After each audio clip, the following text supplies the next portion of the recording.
बिस्मिल्लाहिर्रहमानिर्रहीम, अस्सलाम वालेकुम। मैं हूं सैबी काज़मी। आप देख रहे हैं फेसबुक और यूट्यूब। अब तक की जो अपडेट्स हैं वो मैं आपके सामने जल्दी से पहले रख दूं। इमरान खान ने जो बड़ी एक सियासी चाल चली, जो नाम लेकर बयानात दिए, अब उससे ये मामलात किस तरफ जाएंगे। ताकतवर हलकों में सख्त तशवीश पाई जा रही है। ईद के बाद अब जो मामलात हैं वो किस तरफ जा रहे हैं वो मैं आपको पूरी तफसील बताता हूँ। खान की रिहाई अप्रैल और मई के महीने में ज़्यादा उम्मीद क्यों की जा रही है, और नवाज शरीफ साहब हाउस अरेस्ट हैं, एंटी स्टैब्लिशमेंट बयानियां बनाया जा रहा है, नई पार्टी नून लीग की ग्रुपिंग खुलकर सामने आ रही है, और नून लीग के मुतबादल जमात की तैयारियां, उसकी भी खबरें हैं। शेर अफजल मरवत की माफ़ी का एक बड़ा बयान सामने आने के बाद अब तहरीक इंसाफ में गिले शिकवे ख़त्म हो चुके हैं, और तहरीक इंसाफ का जो ईद के बाद अब बड़ा प्लान है वो मैं आपके सामने रखता हूँ। किस तरह इमरान खान और तहरीक इंसाफ इंटरनेशनल फोरम पर अपना मुकदमा एक नए मुनफरद अंदाज से लड़ने जा रहे हैं, इसकी तफसील जो है वो आपके सामने रखूँगा, और कोशिश करूँगा जुल्फी बुखारी का इंटरव्यू भी जल्द से जल्द आपके सामने लाऊँ।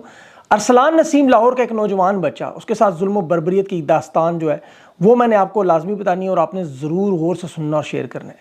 लेकिन सबसे पहले खान के बयानात की मंजरकशी, जो अप्रैल और महीने में रिहाई, और ये जो सूरत हाल है ये तशवीशनाक कैसे हो सकती है। केसेस के अतबार से देखें, कानूनी एतबार से खान के जो मामलात हैं वो अप्रैल और महीने में हल, अप्रैल के या मई के महीने में ज़्यादा हल होते हुए नज़र आ रहे हैं, रिलीफ मिलता हुआ नज़र आ रहा है, इंसाफ भी होता नज़र आ रहा है, और ये मामलात लाजमी है। देखिए, उसकी बुनियादी वजह मैं आपको सबूत दूँ तो इस्टेब्लिशमेंट के तमाम टारगेट पूरे हो चुके हैं। इमरान खान को टारगेट इक़्तिदार से हटाना था, नवाज शरीफ आसिफ जरदारी को इक़्तिदार में लाना था, अपने मामलात करवाने थे, इलेक्शन करवाने थे, वफाक में, सेनेट में, तमाम ओहदों पर अपने लोग बिठाने थे, वो सब कुछ हो चुका है। अब खान पर इस किस्म के किसी किस्म के बल्कि मसाइल की कोई वजह नहीं बनती। इस सारे मामले की अगर आप बाकायदा तौर पर सोच विचार जो है इस वक्त हल निकालने की, तो वो इस वक्त चल रहा है। तहरीक इंसाफ के अंदर भी लोग कोशिश कर रहे हैं, और उन्हें अंदाज़ा हो चुका है कि रियासत के साथ लड़ना बहुत लंबी मुद्दत के लिए मुमकिन नहीं है, और रियासत भी समझ चुके हैं कि दुश्मन से तो लड़ना आसान है, अपने लोगों से आप ज़्यादा अरसा लड़ नहीं सकते, नुकसान हो रहा है बहुत बड़ा।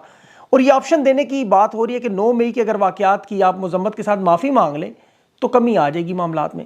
खान का मौक़िफ़ बड़ा सामने है कि इन्होंने कहा था बार बार मास्टरमाइंड मौजूद हैं, और बड़ा ख़तरनाक मामला जो असल मास्टरमाइंड 9 मई का मामला, उसके क्योंकि आप टाइम आ रहे हैं नज़दीक, जिन लोगों पर इल्ज़ामात लगे वो या तो रोपोश हुए या एक ज़मानतें ली उन्होंने गिरफ्तारियों के बाद। अब जिन लोगों में 9 मई के मुकदमात ख़त्म हो चुके हैं उन पर मुख्तलिफ मुकदमात कायम कर दिए गए, जो एक मजाक बना हुआ है। 1 साल होने लगा है और अदालतों में भी केस चले, मिलिट्री अदालतें भी बनी, और तकरीबन अभी भी कुछ दर्जन लोग हिरासत में हैं जिनका केसेस का कुछ सर पैर नज़र नहीं आ रहा। तो इस मामलात का अब आखिरी हल यही है कि टेबल पर हल होंगे। 9 मई के अलावा और कोई बयानिया बचा नहीं है फ़िलहाल। अब इमरान खान को जेल में जो रखा गया, ये जो केसेस जो बनाए गए, आप देखें तो जब एस्टेब्लिशमेंट के साथ मामलात ख़राब हुए तो उसके बाद फैसला यही था कि इमरान खान को इक़्तिदार से हटाना है। जनरल बाजवा ने तो बाकायदा तौर पर ऑफ़र की इमरान खान को कि आप कुछ अरसे के लिए साइड पे हो जाए, उसके बाद इलेक्शन में आए, इक़्तिदार में आ जाए। खान ने इनकार किया, एब्सोल्युटली नॉट कहा।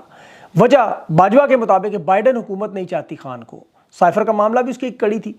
लेकिन रजीम चेंज ऑपरेशन के बाद इमरान खान बाकायदा तौर पर साइड होने को तैयार भी थे। ये अवाम का भरपूर दबाव था, जिस तरह अवाम ने सड़कों पर निकल कर इमरान खान को मजबूर किया कि अब आप साइड लाइन नहीं हो सकते, ये जद्दोजहद आपने जारी रखनी है, और अवाम के फैसले को खान ने तस्लीम किया और पाकिस्तान की लड़ाई लड़ने का फैसला किया। हालांकि पता था कि ये मुश्किलात, परेशानियां, तकलीफ़ें, जुल्म सितम, ये सब कुछ आएगा, और ये सब कुछ खान को बाकायदा बताया गया था। आप वो आखिरी प्रेस कॉन्फ्रेंस बल्कि देख लें जिसमें जनरल बाजवा ने शाह महमूद कुरैशी को आखिरी कॉल की थी, और उसके बाद फिर नाम पर क्रॉस लगा। लेकिन इमरान खान देखें, ये ना तो नवाज शरीफ है, ना आसिफ जरदारी है, ना बेनज़ीर भुट्टो है, और ऐसा शख्स सबसे ज़्यादा ख़तरनाक होता है जिसे इंजाम की परवाह ना हो। खान ने अपनी ज़िंदगी दाव पर लगाई। आज हालात आपके सामने। इमरान खान लेकिन अपने नज़रिए से 1 इंच भी पीछे हटने को तैयार नहीं, इसीलिए खान की जान वाकई ख़तरे में, इसमें कोई शक नहीं। आप देखें जो खान ने बयानात दिए, और इन बयानात में बाकायदा तौर पर इमरान खान ने नाम लिया, आर्मी चीफ का नाम ले लिया, स्टेटमेंट दी कि बुशरा बीबी को की और मेरी जान को ख़तरा है। अब ये बयान इस वक्त के हालात में सबसे बड़ा बयान बन चुका है, एक ऐसे मौके पर जब इमरान खान पर कातलाना हमले हो चुके हैं। आपको पहले पता है 244 दिन से तो बेगुनाह कैद है। केसेस की जो तफसीलात है वो पूरी दुनिया में ज़बानो ज़द आम है कि किस तरह वो बोगस केसेस बनाए गए। इमरान खान का नाम लेने की जो बड़ी 2 वजूहात सामने आई, उसमें एक तो इन्हें बाकायदा तौर पर इतलात मौसूल हुई कि इनकी जान को ख़तरा है, जेल के अंदर कोई मनसूबा बनाया जा रहा है, और उसका देखें पीछे पूरा एक बैकग्राउंड है। इमरान खान ने पहले भी जब बाकायदा तौर पर नाम लिए थे उस वक्त उन पर वज़ीराबाद में कातलाना हमला हो चुका था। खान ने वीडियो मैसेज रिकॉर्ड करवाया, उसमें वो तमाम तफसीलात मौजूद थी, और इस हमले की इमरान खान पर बड़ी अहम वजूहात है। मिसाल के तौर पर आप वज़ीराबाद के हमले को अगर सामने रखें, आज 17 महीने हो चुके हैं इस हमले को, अभी तक इसकी तफ्तीश इस बहस से आगे नहीं जा सकी कि 4 गोलियां लगी थी या गोलियों के टुकड़े लगे थे, हमलावर एक था या एक से ज़्यादा थे, हमला एक तरफ से हुआ या चारों तरफ से हुआ, और इस वक्त वो मुलजिम नवीद कहाँ है, उसकी मौजूदा सूरत हाल क्या है, इस केस पर क्या पेशरफ्त हुई। इस केस का एक मुदई इंस्पेक्टर SHO आमिर शहजाद जो पहला तफ्तीशी अफसर था, वो पिछले साल अचानक दिल का दौरा पड़ने से इंतकाल भी कर गया। फिर जिस अंदाज में ये केस आगे बढ़ा वो भी बड़े गैर मामूली हालात थे। जाए वकुआ से मुलजिम को पकड़ा, एतराफ़ जुर्म की वीडियो जारी हुई, फिर वो मौज़म गोंदल नामी एक शख्स, उसमें बेचारा वो आम आदमी था शायद, वो भी शहीद हो गया। खान और तहरीक इंसाफ इसे बाकायदा सोचा समझा मनसूबा, मुनज़्ज़म मनसूबाबंदी इसे नाम देते हैं, जबकि नून लीग और जो पंजाब के पुलिस अफसरान हैं वो मुलजिम नवीद के अलावा किसी और को गिरफ्तारी का उन्होंने ना कोई राब्ता, ना कोई रिकॉर्ड, ना कोई शवाहिद पेश किया, सवाए एक वो सहूलतकार वकास नामी जो सहूलतकार के तौर पर पकड़ा गया। ना इसकी फोरेंसिक रिपोर्ट मंजरे आम पे आई, ना उस तहकीकाती टीम की, बल्कि उसका एक अहम रुकन CPO जो थे लाहौर, गुलाम मोहम्मद डोगर, वो 17 दिसंबर को उन्होंने एतराज़ किया, 29 दिसंबर की मीटिंग से उन्होंने निकाल दिया।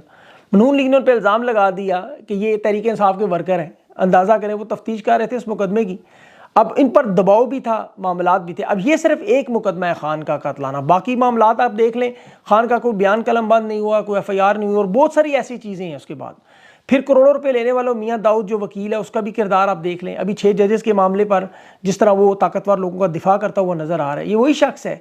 इसके बयानात आप देख लें, बुशरा बीबी की किरदार कुशी हो, तहरीक इंसाफ टरियान केस हो, इसकी तमाम कंट्रीब्यूशन आपको बाकायदा तौर पर नज़र आती है।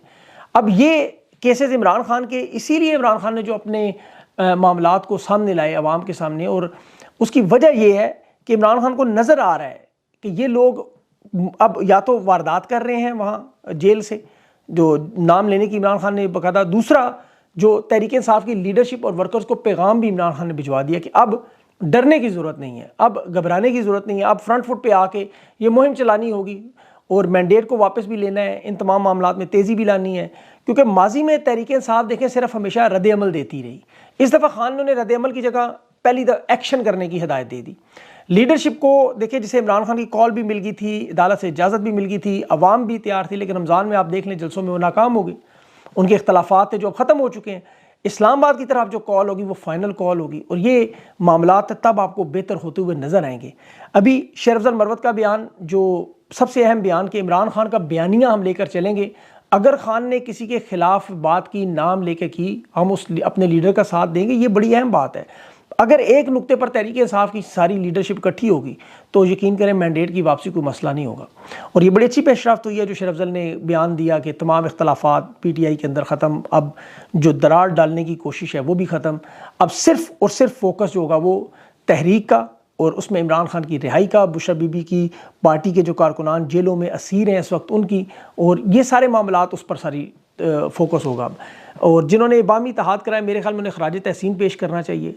पार्टी में देखिए मुख्तलिफ राय रखने वाले बड़े लोग हैं, जिस तरह क्रिकेट की टीम में आप देख लें, एक अदा कोई जारहाना इनिंग्स खेलने वाला, एक अदा कोई फास्ट बॉलर का मिजाज रखने वाला, एक को धीमा विकेट पर स्टे करके इनिंग्स को स्लो करके बिल्ड करने वाला। तो हर शख्स का अपना अपना मिजाज है, अपने अपने मकाम पर अगर खेलें एक टीम बनकर, जिस तरह अभी अली मोहम्मद खान है तो उनका अंदाज़ आपको पता है, मुफाहमाना हिकमत अमली वो भी बड़ी ज़रूरी है, बैरिस्टर गौर की दानिशमंदी ज़रूरी है, रऊफ़ हसन की इंफॉर्मेशन सेक्रेटरी का काम बड़ा ज़रूरी है, इस पर जो स्ट्रेटजी बनानी है किस तरह करना है, शेर अफजल मरवत है, शुएब शाहीन है, इनका जारहाना अंदाज़ बड़ा ज़रूरी है, पंजोता बरदरान की स्लिप में कैचिंग ज़रूरी है। तो ये सारे अवामिल इकट्ठे होंगे, एक टीम की तरह सामने आएंगे, तो फिर ये मजबूत तहरीक इंसाफ समझी जाएगी। ईद के बाद आमी की जो हिकमत अमली है, अब ये भी देखें बड़ी इंपॉर्टेंट है, जो एहतजाज इसमें बड़ी एहतियात की जा रही है ताकि जो जलसे जुलूस हों वो सिर्फ अवामी मकामात पर हों, ग्राउंड्स पर हों, प्रेस क्लब्स में हों, किसी हसास तनसीबात के नज़दीक, हसास मकामात के नज़दीक, जहाँ भी हुकूमत और इंतज़ामिया को खदशा हो कि ये जगह महफूज नहीं, वहाँ जलसा ही ना करें। अब ये इन मकामात से शुरू करते करते इस्लामाबाद तक आना बड़ा ज़रूरी है, और साथ ये हिफ्ज़ मातकदम, ये मुकम्मल एहतियात भी अपनी तहरीक में बड़ी ज़रूरी है।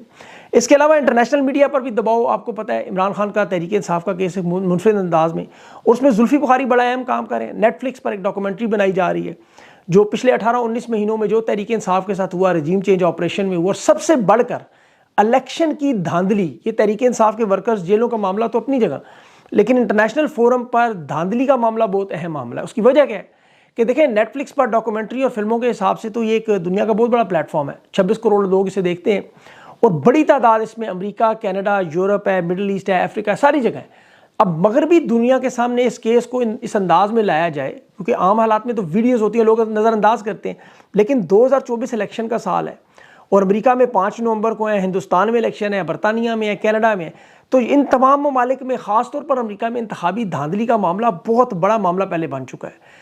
इमरान खान की चूँकि ग्लोबल पर्सनैलिटी है, एक बड़ा इमेज है, तो ये नेटफ्लिक्स की वीडियो जो होगी ये बहुत बड़ा मेरे ख्याल में जुल्फ़ी बुखारी और उनकी टीम का काम होगा।